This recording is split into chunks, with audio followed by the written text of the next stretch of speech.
자, 분수의 나눗셈이 이제 마지막이고요. 분수 나누기 분수 직접 계산을 하는 것을 다시 한번 확인을 해보는 겁니다. 앞에서 이미 다 배웠어요. 자, 가분수 나누기 분수의 계산 방법을 알아보자. 뭐 가분수든 진분수든 상관없습니다.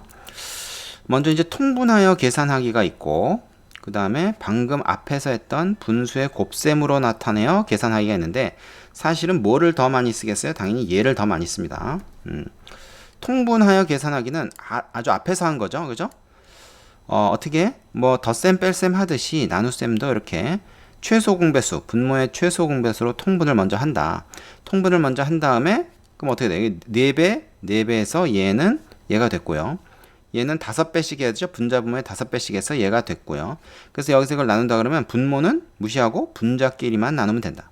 분모는 없어지는 겁니다. 그죠? 그래서 32 나누기 15 분자의 나눗셈만 하면 되는데 이게 결국 또 분수로 나타내면 이렇게 된다. 15분의 32. 그죠? 그래서 이걸 다시 대분수로 쓴 겁니다. 그래서 분모는 없애고 분자끼리만 나눠준다 하는 거예요. 자, 그 다음에 분수의 곱셈으로 바꿔서 계산하는 것은 똑같은 계산을 얘를 어떻게 했어요? 통분을 하는 게 아니라 얘를 역수를 곱해버립니다. 역수를 곱해요. 그래서 5, 3, 15, 8, 4, 32. 결과는 똑같죠. 어느 게 더 간편합니까? 당연히 얘가 더 간편하죠. 얘가 더 간편해요. 자, 옆에 보충 설명 한번 볼까요?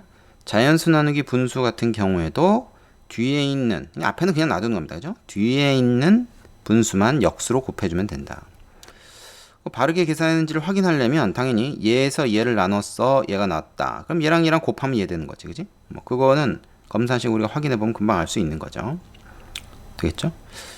자, 그리고 말이죠. 사실은 보충 설명을 좀 하자면 이런 거예요. 이거 통분을 했잖아요. 이 통분을 한 거를 갖다가 요 상태에서 요 곱셈으로 바꿔서 한번 계산을 해보세요. 그럼 어떤 일이 벌어지는지 우리가 알 수가 있습니다. 얘가 곱하기 15분의 20이니까 이게 딱 약분이 돼서 없어져 버리고 15분의 30이면 남는 거다. 이렇게 생각할 수가 있죠. 그죠? 여기서 이제 이 분모 20이 없어지는 이유가 바로 약분이 돼서 없어진다. 이렇게 생각하면 되는 거예요. 근데 굳이 이거를 꼭 통분한 다음에 이렇게 할 필요가 없이 그냥 여기서 역수를 곱해버리는 것이 더 편하다 하는 거고요. 되시죠? 자, 그 밑으로 가보겠습니다. 밑으로 가보면 대분수 나누기 분수의 계산 방법 알아보기. 아까 가분수였죠? 이제 그게 대분수로 바뀐 겁니다. 뭐 얘기는 간단해요. 대분수로 나왔어? 그럼 이거 가분수로 고치면 돼. 그냥 가분수로 고치면 어떻게 돼요? 이거 가분수로 고치면 위에서 했던 방법을 그냥 쓰면 되겠죠. 그죠? 그래서 자, 2와 3분의 1 나누기 5분의 2가 있어요. 그럼 이거를 가분수로 바꿉니다. 얘를 가분수로 바꿔서 3분의 7이 되겠죠. 뒤에는 어차피 진분수니까 바꿀 필요 없죠.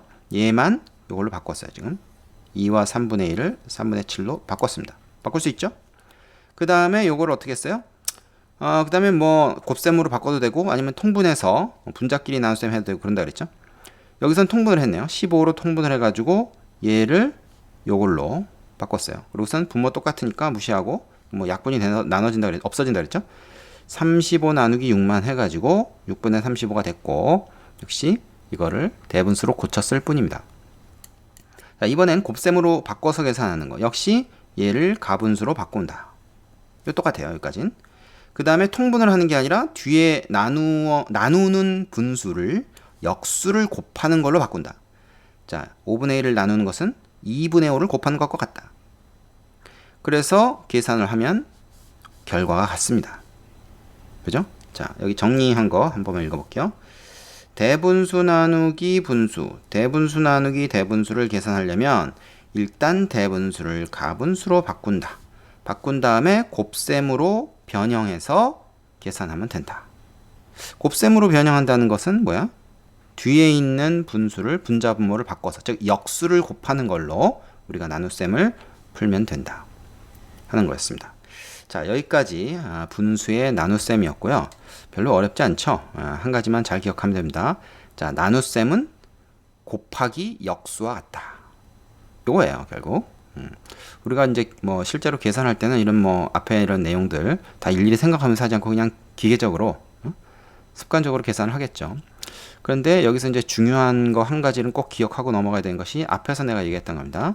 이 나눗셈이라는 것은 분수로 나타날 수 있고 나눗셈이라는 것은 분수로 나타날 수 있고 이거의 의미는 뭐다? 분모가 1일 때 분자가 얼마냐를 구하는 것이다.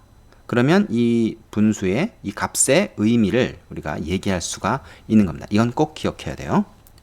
되시죠? 자, 여기까지 하겠습니다. 뒤에 나오는 문제들 풀어보시고 선생님한테 확인받도록 하세요.